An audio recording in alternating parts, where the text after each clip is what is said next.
Hi everyone, welcome to Art Atrium. It's such a nice day, so I'm glad that you're not at the beach and in the gallery instead. I'd like to start off by acknowledging the traditional owners of the land, the Grigo and the Bijigo people, and pay respect to the elders, past, present, and emerging. So today, we have an Artist in Conversation event. Miguel Olmo is one of our artists who is having his first solo exhibition in our gallery. We've started representing him for well over a year now, but obviously it takes time to go through all our artists for them to have the exhibition. So this is a fantastic exhibition, and he's been working really hard at it. And so I saw him every day for 5 days while he's installing this work. It took him 4 days just to assemble this work behind you, and that's not counting the time he spent, working it out, cutting all the timber and putting it together. So, and all these drawings you see in front of you are sort of basically one-to-one scale drawings of the actual work. So today we're very lucky to have Gary Sella, who's he's an art enthusiast. He loves art. He was just telling me that he still does gallery crawl. Every weekend or every couple of weekends, you go around and look at all the galleries. We need a lot more people like that. And but he also has this podcast called Wank, which is very popular, and that's how I think Miguel was actually on one of Gary's show. So he's the perfect person to have this conversation with Miguel. So I'd like you to put your hand together for both of them.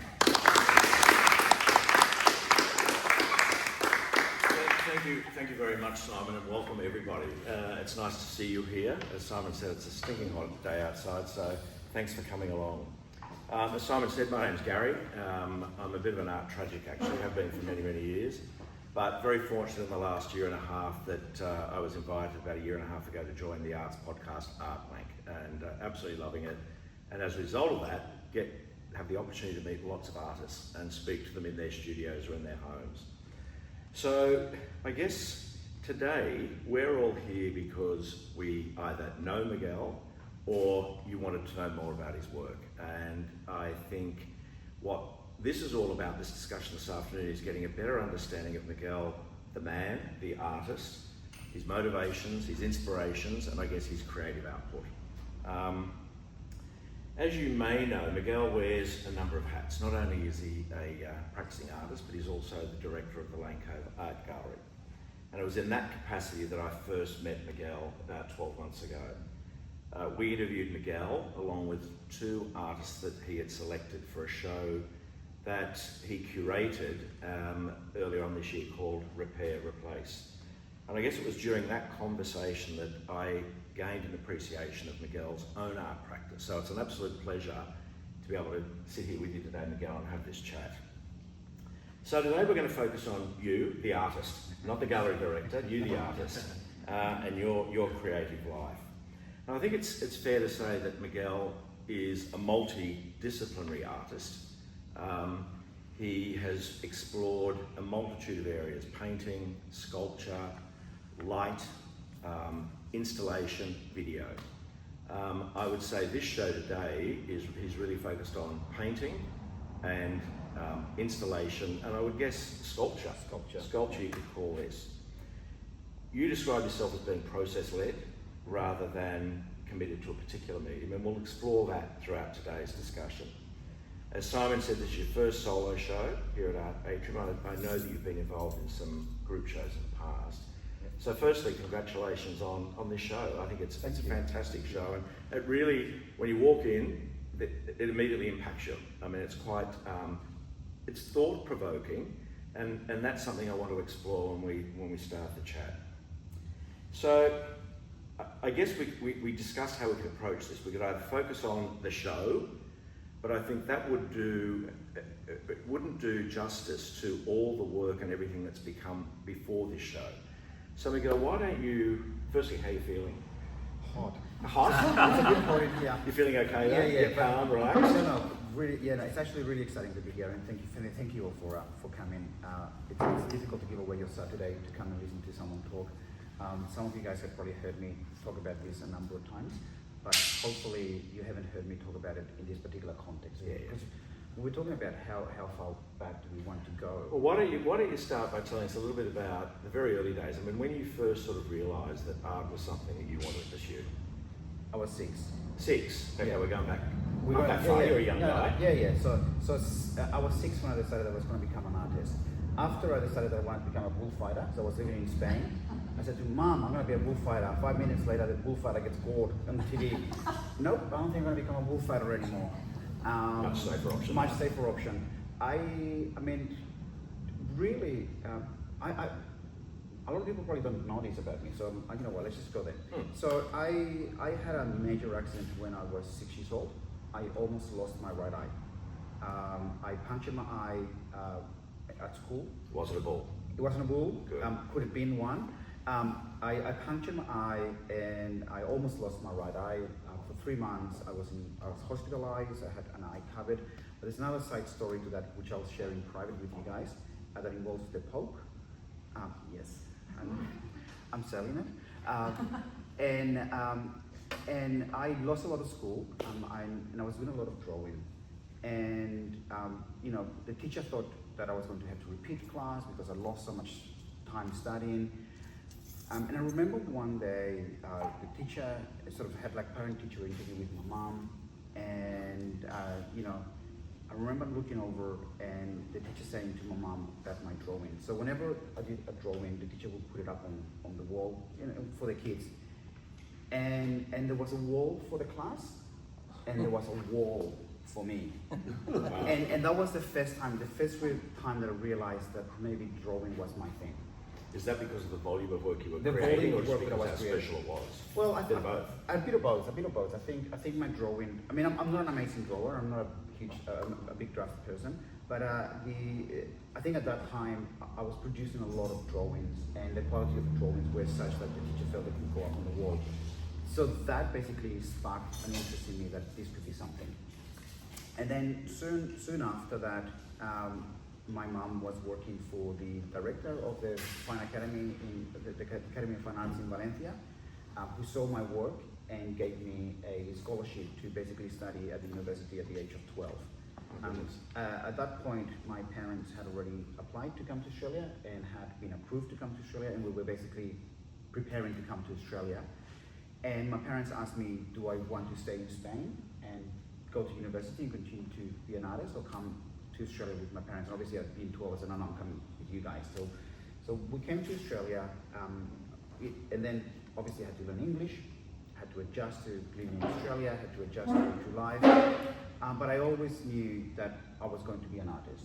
And in some regards, I'm still trying to be an artist. It is something that I'm still trying to do every day. So that, in some regards, was what basically started off. Just, you know, wanting to be an artist, you know, went through high school, University of Western Sydney, Bachelor of Fine Arts, when they had an actual faculty, an amazing faculty, which you know, was devastated when they closed. And ever since, I basically have been balancing, you know, commitments, life, work, with wanting to have an arts practice, but I've always, in some regards, have either be imbued what it is that I do with a creative flair of Saturdays, whatever it is, whether, you know, if I was managing a youth center, for example, I would do lots of art projects and set up recording studios and do music events and whole things, so that art has always been an absolute. It's you, it's who you are. Yeah, absolute, you know, and I am the happiest when I am making, and I am miserable when I'm not. Okay, so back then, what sort of things were you mentioned drawing? Obviously, Yeah. that was where your love started. What sort of things were you drawing? Was it traditional, or was it? No, well, a lot of copies actually, to be honest with you. So I was copying Cézanne a lot. I actually won an art competition, and I was given a book by Cézanne, and I practically copied the entire book. You know, things like that. So I can't say. I remember doing a drawing of a pirate ship with mermaids and drawing the boobies on the mermaid. And all the What? other I'm sorry, I students. didn't quite catch it. Are we drawing? I was anatomically correcting, you know, the whole thing, and everyone being appalled by the fact that I had drawn. What age was that? That was when I was 6, you know. Okay. And that was probably the drawing that the teacher was pointing to my mum, you know, at the time. But yeah, I was just drawing anything, just constantly drawing in some regards. And I mean, painting didn't come in until I was in high school. And I actually thought that I was going to be a painter. I remember saying to my high school teachers, I don't want anyone to influence what I'm doing. I'm going to be a painter, and I was a political painter. I was a figurative political painter. Within 3 months of going to university as my undergraduate, I gave up painting. Why is that? Because I realized for me, not so much for everybody else, but for me, painting wasn't saying what I wanted to say in its entirety. Particularly because I was, you know, looking at social justice and political sort of issues, and just it wasn't saying it. It was didactic. It was really didactic. It was in some regards propaganda, if you want to call it that. So it was like similar to social realism in some regards, and I found really quickly that it was very, very limiting.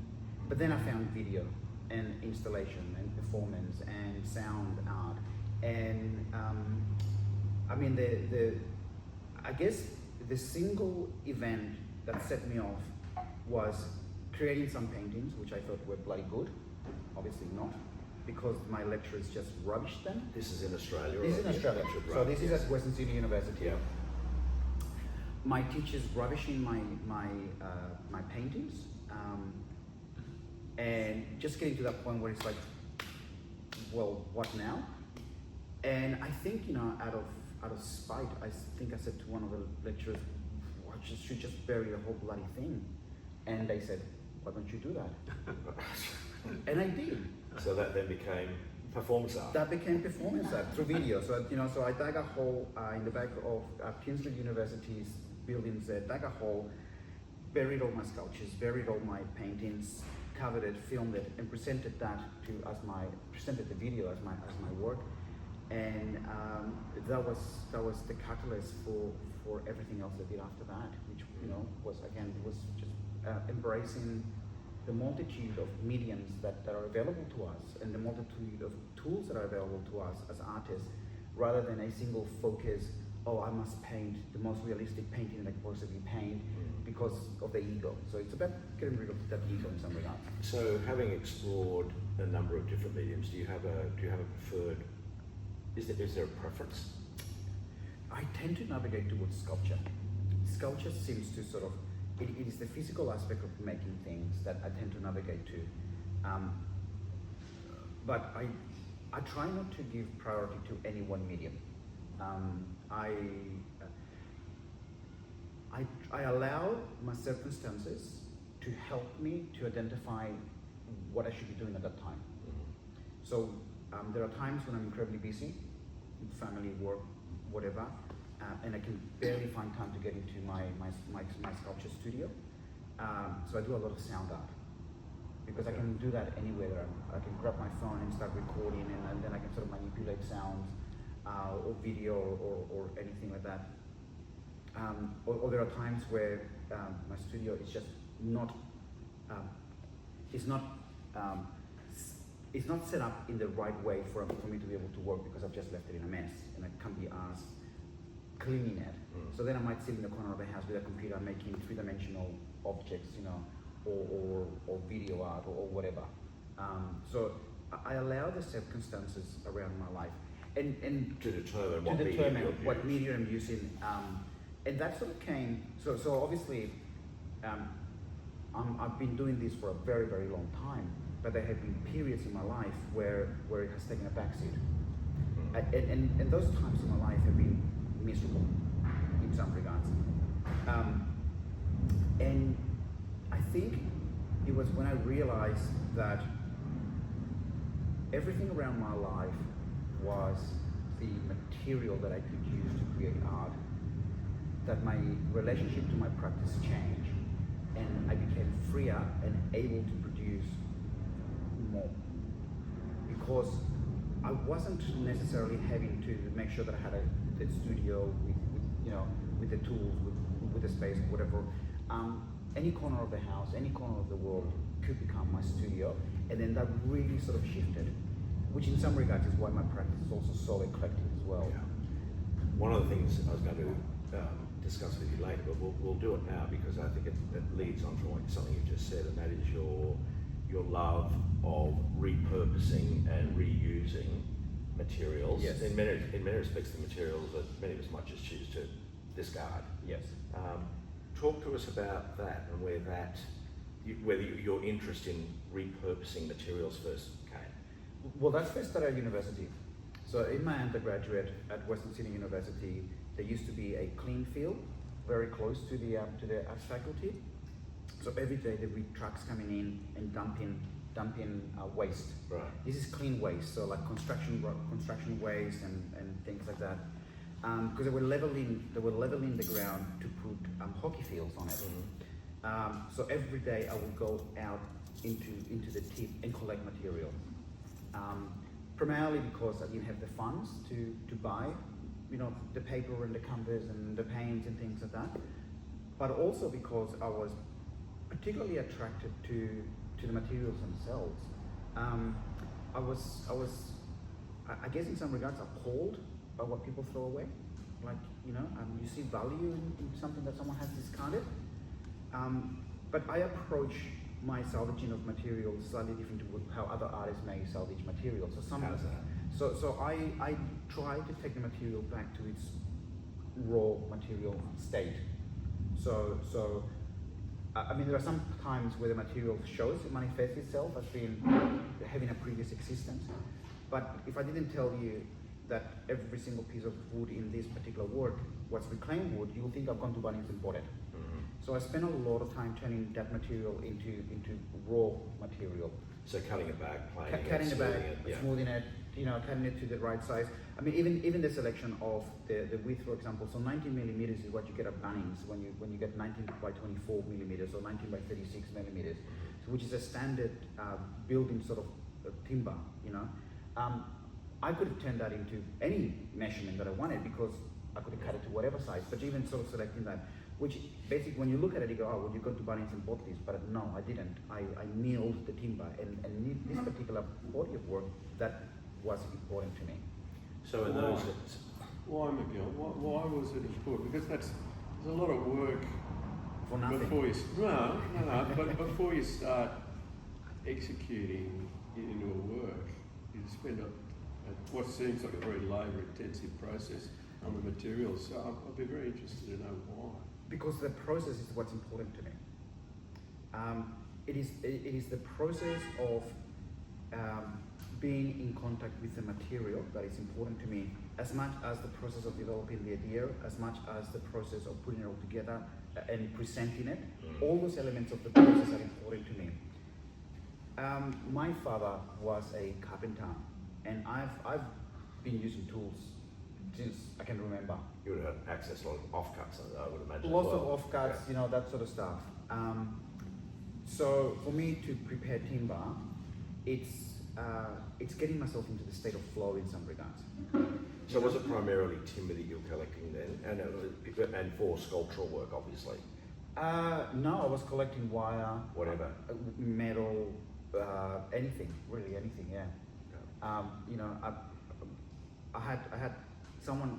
They must have renovated a school and thrown out hundreds of blackboards, and I had blackboards to last me for 5 years. And then I used them as sort of like painting surfaces, So really anything. But I do have an affinity with timber. And you're still collecting and using?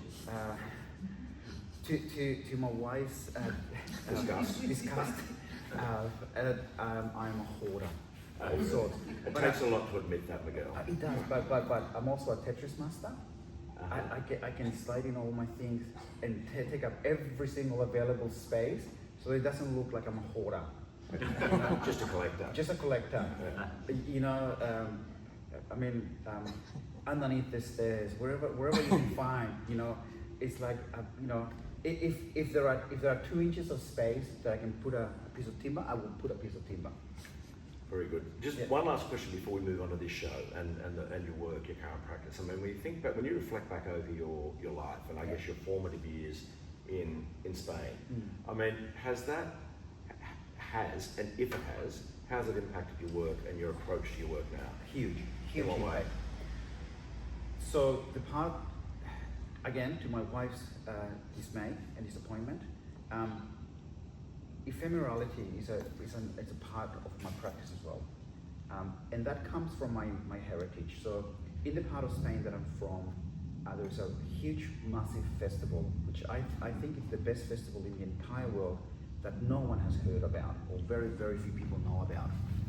Where it's only in Valencia, and you know, in a couple of other cities, but relatively in Valencia, where they build massive monuments made out of timber, papier-mâché, paper pulp, polyester as well, but mostly, you know, combustible materials. These are highly ornate, highly elaborate sort of works. They are satirical works, and when I'm talking huge, I'm talking, you know, like the size of this space most of the time will, you know, and on the 19th of March, so from the 12th of March they get erected on the streets.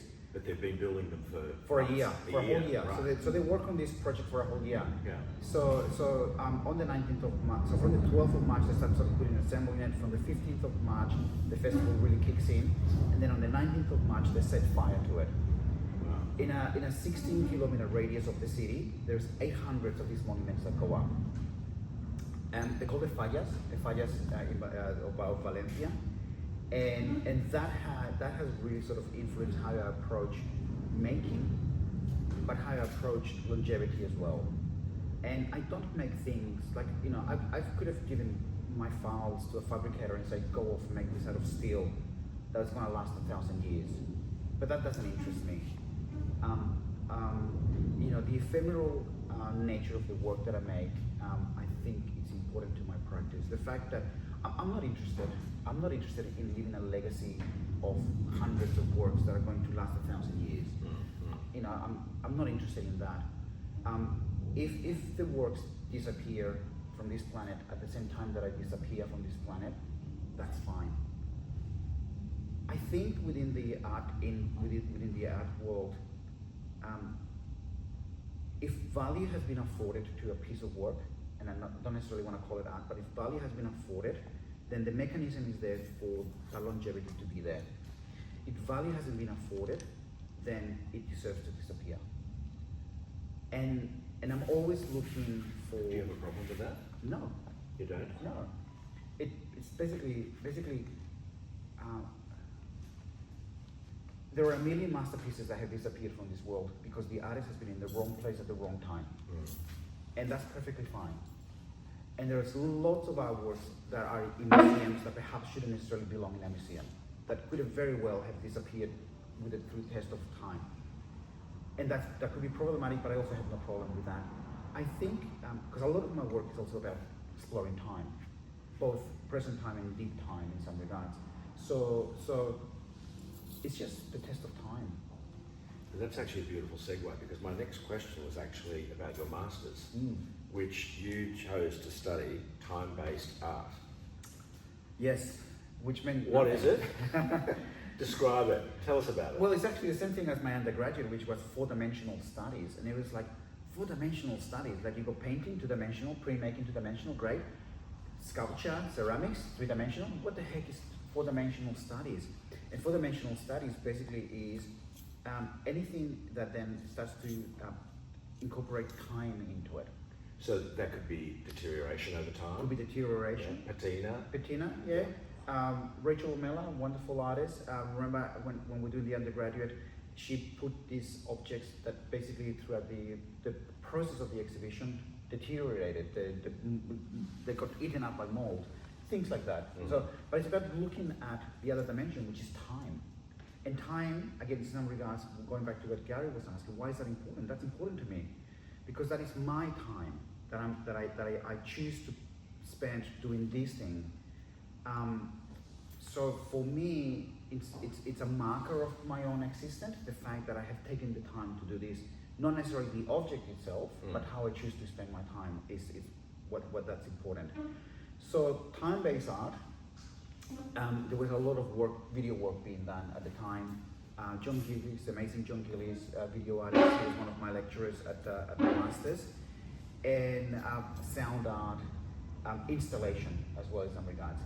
I mean, I think statistically about 12 years ago, 15 years ago, they used to say a person would spend 9 seconds on an artwork. So the artist could spend as long as the one making that artwork, but the viewer walking through the gallery would spend 9 seconds. That has been revised to 4 seconds now. I just saw a statistic a couple of weeks ago. So we now spend 4 seconds looking at an artwork. A lot of that's on a very small screen. Very, very small screen. Yeah. You know, and I mean that's something that I'm exploring. When I'm in the studio, and when I get in the flow, time doesn't exist, and that really interests me from a personal perspective. It's my own universe for the time that I'm making that, and I explore that through the works. Now, I've said many times that there is no one single reading of my work, and I don't expect people to have a singular reading of my work, because that would be basically like me saying your own experience doesn't matter, and you must see the world in my own perspective. So when I'm making work, apart from the fact that I might be spending days on end just cutting the same sort of thing and running it with a 6-er, which then allows you to sort of meditate in some regards and think, whilst trying to be safe and not cutting any of your fingers off. That allows me to sort of think about lots of things. And as I'm thinking through lots of things, I allow the world around me to imbue the work itself. But I do that as well because I want to provide multiple layers of meaning, of significance within the work that people can read from it. So someone can come in here and go, oh, reclaim fabric, reclaim timber, reclaim paint. This is a work about environmentalism. And it is and it isn't. Or they can look at the shapes themselves and go, okay, this is a highly digital aesthetic look. So it's about digital media and about digital law. And I can say, yeah, that it is and yes, it isn't. So I like to allow, firstly, multiple layers of meaning within my work, as well as enough ambiguity that you yourself can imbue meaning in the work when you experience it. And for me, I find that much more rewarding as a person, as an artist, when I'm having conversations and somebody says, oh, that reminds me of that day of blah, blah, blah, and than me saying, no, you must see it this way. Yeah. That to me is very, very limiting, and to me that is not what art can be about. That's all the experience should be. That's right. Yeah. So let's talk now about this show in particular, because we're surrounded by, 6, 7, 8, 9, 10 works on the wall, and quite an impressive large sculpture in the centre of the room. So tell us a little bit about the genesis of this. I mean, the inspiration for this show, where did it start? And then we'll talk about the creation of it all. Okay. I actually don't remember where it started, right? Like the exact point where it started. So I can look at some of my other works and say, oh, that work started when I was doing that, and then that triggered it, and then it took me like 5 years to develop the thought until it got to that one. This particular one, I can't actually remember where it started. So what I'm going to do is I'm going to work backwards. Okay. So I'm going to take the first. So the title is in 3 parts. Yes. It's Impedance, Limina, Part 2. So I'm going to start with the Part 2. When I was thinking about this work, I was thinking about the relationship between single purpose objects, and how we have a lot of single purpose objects that we use once, whether it be our takeaway container or plastic cups or whatever, and we dispose and we throw away. And in some regards, art, or a lot of art that is being made, also has a single purpose. It's either a painting to go up on a wall, or it's a sculpture to be, or it's a video projection or something. And I was thinking about how can we have multi-purpose works. So that was in some regards the catalyst of how this work started. So I was thinking about, okay, can there be a painting that becomes a sculpture? So then that became a technical quest for me. How can you turn paintings into sculptures? And obviously it's been done many times before, but it's about the idea of taking something that you put up, which is two-dimensional, although two-dimensional as a painting doesn't exist. So it's almost painting as an object. Painting as an object, Yeah. but painting as an object that becomes an object. Yeah. You know, so as a painting, it has because of the canon of history that we've had, it has a certain meaning, a certain trajectory.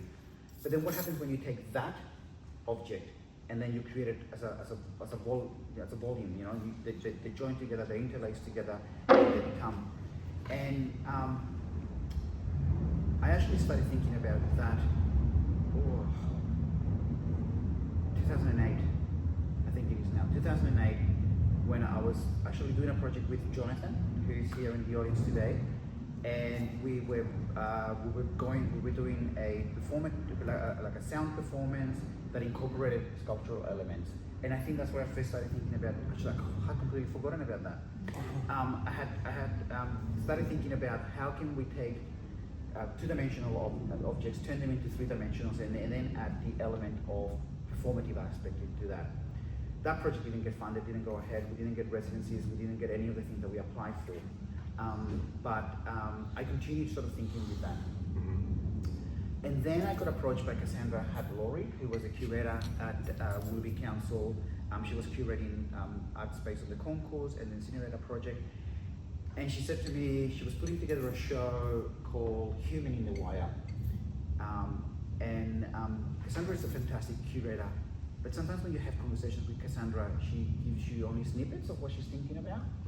And she wanted me to be in the show, and I said, great, I can be in the show. I've been working on this thing where I'm looking at the threshold between the physical and the digital, because obviously we go from the walls to the object, and then we can then go into another dimension, which is the digital dimension. And I said, I'm doing that, and so I want to focus on that. And at the time, it was going to be purely an augmented reality exhibition that I was a work that I was going to do for the exhibition. Then COVID hit, and I was at home for a long time in the studio, which was phenomenal, because I was forced to just be at home. Yeah. And I continue the same method that I continue with a lot of my works, which is I continue to investigate whether the medium that I have chosen is the correct medium for what I'm trying to say. And occasionally the curator will get exactly what I've been told in the first instance, but quite often what I said that they're gonna get is not what they get. So quite often I might say, hey, I'm working on this video, and you're gonna be able to see the video through your mobile phone. And then like 6 months later, I remember like the show got postponed 3 times, I think it is. And then so every time we met, it's like, so how's that coming along? It's like, oh, it's no longer a video, it's a sculpture. it's now a sculpture, you know? So the curator would love that. Yeah, they absolutely love it. I mean, I gotta tell you, being a gallery director and a curator, I hate it. I absolutely hate it. But I deserve to be punished because that's what I do. Yeah. You know, I'm like, no. You said we've gone to marketing already. No, but So the Willoughby show was part 1, I'm assuming. Willoughby show was part 1. So yes. when it eventually sort of came together, like I said, it got postponed 3 times because of COVID and the lockdowns. But by the time it came together, I knew that the project was going to be too large to do in one go. So I said to Cassandra, I'm giving you part 1. Part 1, some of the panels that I'm sort of building, I'm going to activate through QR codes, and people will be able to activate videos. So there was an outdoor component, and there was an indoor component in the gallery. Actually, you were in that show as well. Gary Dimension, who happens to be in the audience as well, was in that show as well. And inside the gallery was a 3D printed object, which was basically the head, which was 3D printed. And next to the object was a photograph that you activate through a QR code built in within the photograph that then sort of activated a video. And similarly outside, what I had done is I had taken the panels and I was exploring how the panels can be reconfigured endlessly, and I was approaching it from a constructivist sort of stance. So like, how do you take these shapes and create pleasant, constructions of some regards? But then next to that, there was a QR code that will then sort of activate augmented reality elements. The head itself will sort of manifest itself in the digital world. And so this project, let's move to part two. Part two. So Yeah. part two, I always thought that part two was going to be more focusing on the digital. So it was going to go one step further and have more things.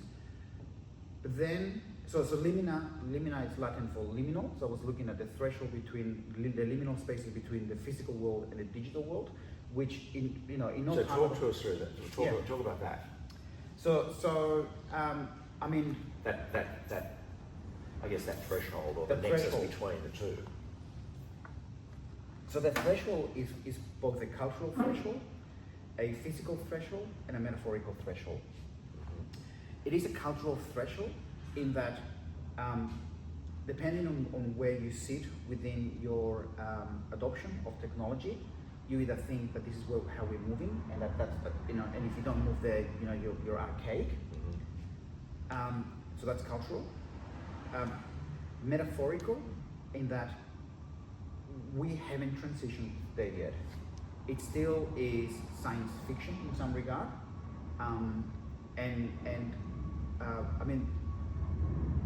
every month I am astonished by the developments in the technology.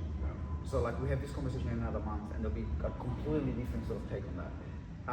But so sort of we're still going there. So we're in this sort of like we're in this in between space where we're still sort of holding on to the world as it is, but we're moving towards this other world that it's bloody scary in some regards, but that we're not quite sort of sure of what it is, but we don't have no control, but that it's promising the earth to us. It's promising it's gonna cure death, right? Basically, and all these things. And then the physical aspect is actually how do we now incorporate this other world that exists for some people, not for everybody, into the current world that we currently have. So obviously the easy way to do that is through the interface, through the Meta glasses, the Google glasses, the whatever, which is still clunky, which still doesn't quite work. But what it does, it releases another dimension to our connection, our engagement, and our functionality within this world. It's a completely different dimension. So when I started looking at augmented reality, it was, for example, you're wearing Google glasses, and Google Maps is always on. So as you're looking around, unfortunately it's advertising that dominates. So as you're looking around, you're seeing advertising absolutely everywhere, right?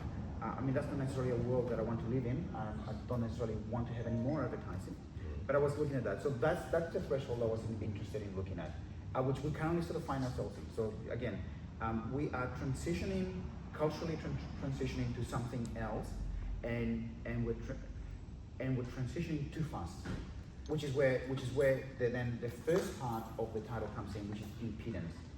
The resistance. The resistance. So again, I thought that part two was going to be really, really technologically sort of, developed. And then over the last year, so after I spoke to Simon about having the show here, the way that AI has continued to develop, firstly, I have to really clarify. So I use AI in some artworks. So I've adopted the tools. I think they're fantastic tools. I think that, again, it's another tool that's going to allow us to do amazing things. But the way that in the last 6 months, the war between the organizations that are developing the technology. It's positioning us in a place where we could be disadvantaged by the technology itself. So rather than continue to embrace the technology, I just wanted to slow down and put on the brakes. So what I did for this particular one is I did not incorporate any of those digital elements. I wanted to focus on the fact that we need to have a level of resistance, not necessarily, break the machinery down and, the genie is out of the bottle. There's no way that that's going back in the bottle. There's no way that we can go back to a pre AI sort of scenario. Not that we want to or that we need to, but that we need to actually empower ourselves to be able to be engaged enough with what's happening to question it. And I've heard you say that with this show you also wanted to demonstrate the physical effort that's actually required and the human touch. That's right, yeah. So that's really, really important. So once I decided that I was going to not continue to pursue exploring the digital aspect of the work, that I was going to focus on the physical, then the question is, why are you doing that? And the question for me, and the solution for me was, so AI slop, just generally termed as slop, it's created through low friction, low engagement in some regards, and low effort. I can literally type 3 words into an engine and generate a huge body of work. But that low effort in itself is part of the problem. It is part of what's creating the slop. And I wanted to question that. So then I decided, what is it that is creating is low effort. So I need to then focus on effort, and so I was focusing on effort in this particular one, and materiality, and the material, and the physical, and so it's about effort. So if we look around the room here, the people who are here in the audience can see. I mean, we've got, as I said, paintings on the wall, sculpture in the middle. What came first, the sculpture or the paintings? The sculpture. The sculpture came first. That then spoke to the works on the wall. So tell us about the actual creation of the sculpture, because it's huge. It's using repurposed materials. It's primarily canvas and wood. Yep. How did you build this thing? How did you create it?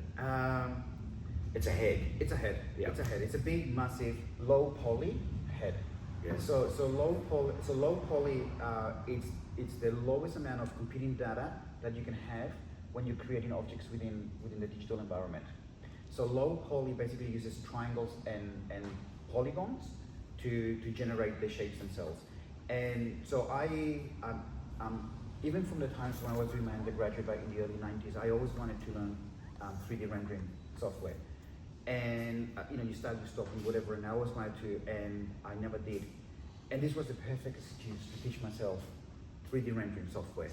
So I taught myself Blender, which is an amazing free software that allows you to do 3D rendering objects as well as animation and a whole lot of things. Blender is an amazing tool.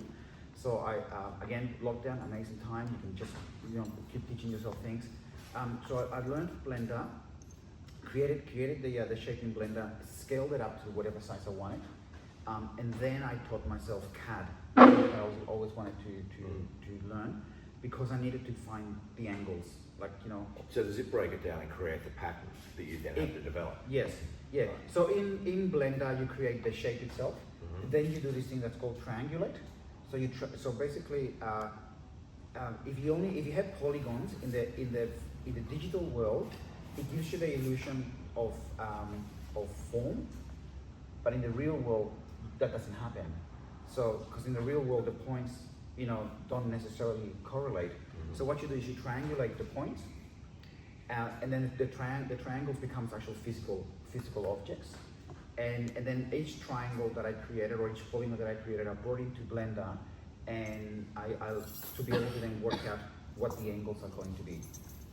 Okay. So then the digital files is what I use to guide me to create the object. How many canvases are there within this skull? I think it's 138 or something like that. Yeah.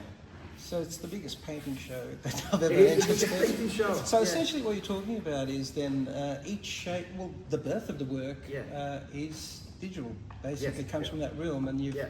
manifested it in the room through extraordinary effort that Yes. we've just heard about. So essentially what we're talking about is each one of those polygons or triangulations is a separate canvas, can be detached and put on a wall. So they're the shapes we're talking about. That's right. And are these patterns related to... They do. They Right. directly relate. So when I was talking to Simon, I was very ambitious. I said, Simon, I want to start the show with having all the canvases up on the wall. All of these canvases. All of these canvases up on the wall. And then I said, at some point, I want all of the canvases to then come together and form the head. Gotcha. And then I thought, oh, you know what? I better put this thing together. And I started to put it together at home. I don't have a very large studio, so I started to put it together at home. And it was taking a bloody long time to put together, really long time. And it's like, no, we can't do this. Like, there's no way. Like, this is not like a biennale. Like, it's gonna go for 3 months, and I can do this over 3 months. Although, any curators there who are curating biennales, this could be a perfect piece for that. Plug. So then I thought, I still need to have the membrane. I still need to have the interface between the two-dimensional object and the three-dimensional object. So then I created the paintings. So the paintings for me, not necessarily for the audience, but the paintings for me are that membrane between the two-dimensional work, the three-dimensional work, and the digital world. So I see them as windows into another world, into another environment. They themselves I find beautiful. Nobody else might, doesn't matter. But I find them beautiful as objects. And this is obviously going back to art history. So, you know, constructivism, high-edge minimalism, 1950s sort of redactive art, which is, in some regards, I found really, really important to be able to sort of bring that into the conversation as well. Because nothing exists alone. Everything exists, it relates to something else. So I'm relating it to all these things. So then I created the works. And then when I was creating the paintings, if I would have done this before I started to think about this work, I would have used masking tape. I would have sort of used spray paint. Everything would have been spick and spag, everything would have been perfect. But I decided that I didn't want that aesthetic. I wanted the hand of the artist to be evident. So I watered down the paints and I deliberately hand painted everything, like free-handed. The paper itself is pattern paper. It's pattern paper. Which is the paper what they would dress patterns and things. Dress patterns, yeah.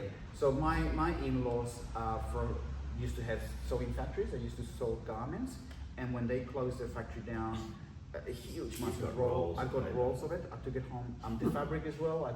Like things that would have ended up just being thrown out. Repurposing. I repurposed it, and I always wanted an excuse to use that paper, and I never had it. Found it. And I found it. The moment that I said, oh bloody hell, I can't put the paintings up.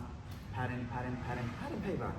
So it was the first time you actually put this together, the skull together, here in the gallery prior to the opening. That's right. And how was that stressful? Oh, Wow. no. How many attempts for that? Remember Meccano sets? Anyone who's old?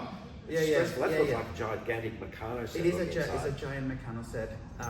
Yes, I mean, I allow the audiences to be able to peer into the mechanics of how it's being put together. I could have just closed it off and said, no, you can't look into this. But I think it's really, really important that people actually see that. And if you spend time looking at it, you can see hundreds of mistakes that I've made where I've put in a screw in the wrong place or something. There's holes everywhere. All that is part of it.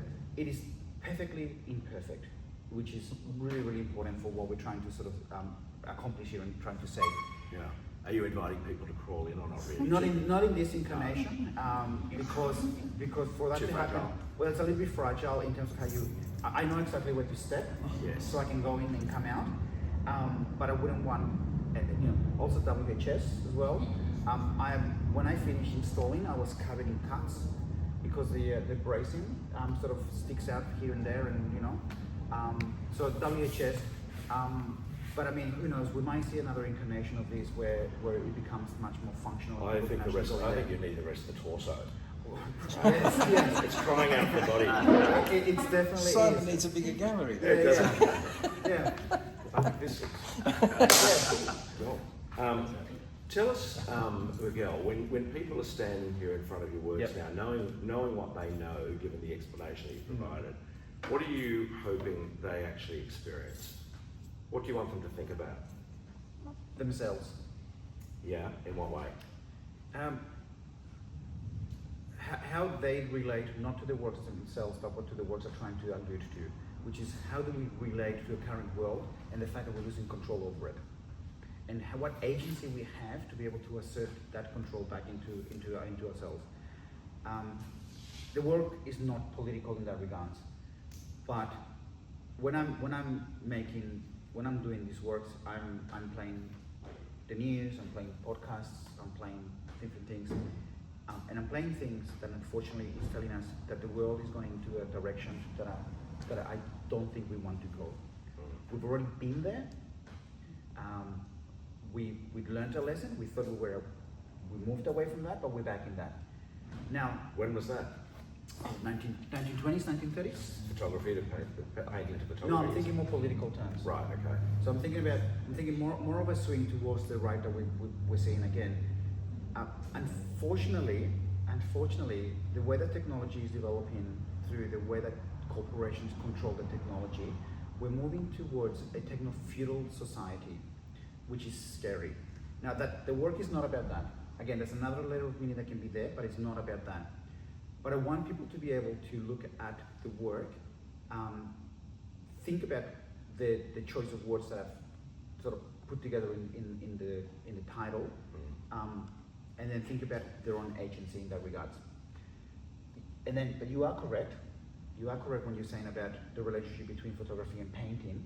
In that, I actually think that we find, and there's a lot of people that completely are in the opposite thought field in terms of where I am.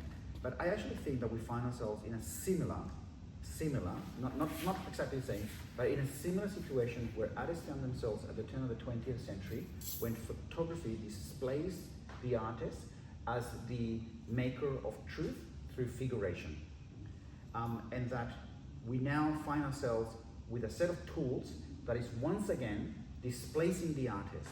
So how do we then, what is our agency in being able to reassert ourselves as human beings, as creatives, as artists, into the narrative? And I'm not pessimistic in that, oh my God, this is gloom and doom, artists are being displaced, they're taking our jobs, they're in for our jobs. It's not about that. But it is about what is it that our humanity allows us to do to adapt to the changes that we're currently experiencing because of the developments of technology, as well as the political climate, and how those organizations are taking so much control over our data, our privacy, ourselves, our identities. Yeah, the whole stealing thing. Stealing the images off Instagram. Yeah, you know, I mean, AI is amazing, it's phenomenal. It's going to even be more phenomenal in 2 weeks, in 6 months, in 2 years. But it needs to be ethical, and right now it's not ethical. And the Silicon Valley cry of move fast and break things, it's not acceptable. You know, just you need to be able, everybody needs to be able to be accountable for what they do. And you know what? If you're an artist and you don't want your stuff to be stolen, then you should have the right for your stuff not to be stolen.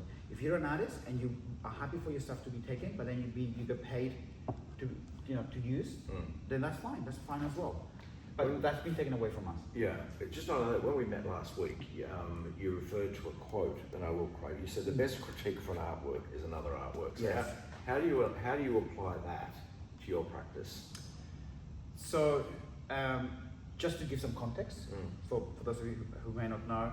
So again, there was a period in my life where I was making work, but I didn't think that the work was saying anything or quality or you know, it just, I didn't feel comfortable presenting any of that work in a public forum. So I didn't have exhibitions for a period of time. You know, you're sort of making things.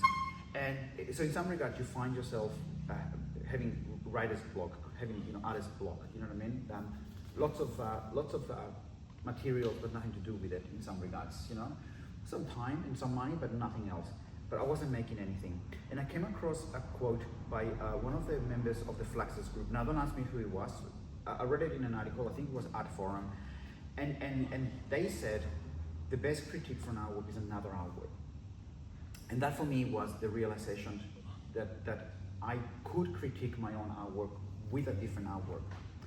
And then that also paired together with the phrase, 1,000-mile journey starts with a single step. That's what got me out of the creative rut that I was in. That's what got me moving again. That's what got the wheels sort of moving again. And I use that quite often. So by another artwork, do you mean the next work that you critique? That's the right. next work you create? So the next work that I create, so I create an artwork, and then the next work that I create in some regards is in direct critique of the work, the one Previous that came work, before yes. it. So I'm not criticizing another artist's works with my Yeah. work, I'm criticizing my own. So you're looking for evolution within the work. An evolution Yeah. within the work, a dialogue in some regards, Yeah. a critical dialogue. But that also then creates a pendulum for me. A pendulum that moves between low-tech, discarded materials and then high-tech digital tools. And then so that pendulum sort of swings from work to work. Sometimes the pendulum swings far, and sometimes it doesn't swing that far. But I deliberately use that as a way to continue to push my creativity beyond what I could do otherwise. Because I could just sit down and go, oh, that painting was very successful, that sold well, I'm gonna continue to do that. And that's great, but I already have a 9-to-5 job, and I don't want my practice to feel 9 to 5. So when I'm in the studio, I'm pushing myself as far as I can take it. Physically, mentally, emotionally, financially. That might be a good point to see if there's any questions in the audience. Yeah. Isn't that also a natural process that as you mature as an artist, what you were prepared to accept 10 years ago, 5 years ago, even 2 years ago, it's you're making it in your own mind. You raise the bar, to use that expression. Yeah. You raise the bar of what you were prepared to accept, and you keep pushing and getting closer to the edge. Yeah, yeah, and it sounds really narcissistic, when we say. I mean, I know as an artist, I am my audience. I am my first audience. Yeah. I'm making it for me. I know it sounds like, you're making it for yourself. But I make it for myself. Yes. Now, obviously, when I'm making it, I'm thinking about audience and how the audience is going to engage, and I'm thinking about how I'm going to have an entry point for the audiences to be able to understand the work, if they want to understand the work. So you think about all that. But at the end of the day, I am my audience. And there's probably no harsher critic than you yourself. That's right. The artwork, the making of the artwork is one part, but the artwork is activated when it's in front of the audience, even if it's an audience of one. And so I'm the audience of one, and then you put it out there, and then once you put it out there, you have no control over it. You have absolutely no control over it, and that's fine. That's part of what you do. And like Gary said, that comes with a level of maturity. Not that I think that I'm mature, but it comes with a level of, all those hours that you spend basically questioning and working and doing, that's what that is, and that cannot be replaced with anything, Any other questions? Have we been talking for an hour? Yeah. We close, but I'll finish up with that one. minutes. Any questions? Yeah, you Gary? spoke about wanting the audience to be able to see inside the work, the sculpture. Is that why we've got the two skylights? That's why you have the two skylights. Well, the skylights are also part because I want people to actually appreciate the material aspect of it as well. Yeah. Again, I could have gone and bought the best cotton canvas, thick, blah, blah, blah, and put it over, and it would have been so much easier because I wouldn't have to spend so much time priming it. But I wanted to be able to see that. But yes, in some regards, it's about creating an interior space that, although right now you can't access, in part 3 potentially you could. So I'm always allowing entry points as well as exit strategies as well. If I may say, I think it works particularly well because from the outside, the skylights appear like just another panel. And you don't get it until you stick your head in there and you go, oh shit, Yeah. look at that. Are they actually, I was thinking when I first walked in, so are they actually positioned where the eyes would be? Where the cheeks are. Are the cheeks? Okay. Yeah. Okay. So one's position where the cheek is, and the other's position is just the top of your head there. Right, any other questions before I leave you with one last thought? Just about the choice of colours. Yeah. So What made you pick these colours? I mean, okay. So there are so within the paintings, there's red and yellow, which are primary colours. Within the work, I've also introduced blue, which is the other primary colour. I took away the blue from the paintings. Now, obviously, being primary colours, and there's no mysticism in what I do, because I'm a pragmatist. I'm an atheist. I don't believe in spirituality and things like that. From a religious sort of context, but I believe that there are certain things that humans react to, and 3 is one of those things. So primary colors, red, blue, and yellow, 3s, triangles, 3s. So I usually work with 3s in that regard. So that and I also really like magenta, for example, as a color, and I had like a whole wall of magenta, which I left bare. I didn't touch it. So, and also the painting themselves was salvage painting, so it just happened to be primary colors. It's a great, fantastic. The one color which is not salvage, which I bought and I deliberately put, is a turquoise. Is that how you say turquoise? Turquoise, yes. Turquoise. And that is to be able to, firstly because I really like it, looks really cool. But also because I wanted to actually imbue another layer of meaning, that it may or it may not affect how the people react to the work, or it may not affect how I want to talk about the work.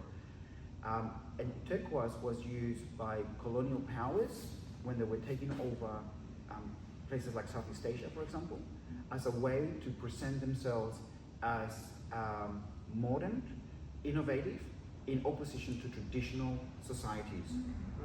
So turquoise represents freshness and modernity. And if you travel through Southeast Asia, so the first time that Julie, my partner, she was born in Laos, ethnic Chinese born in Laos.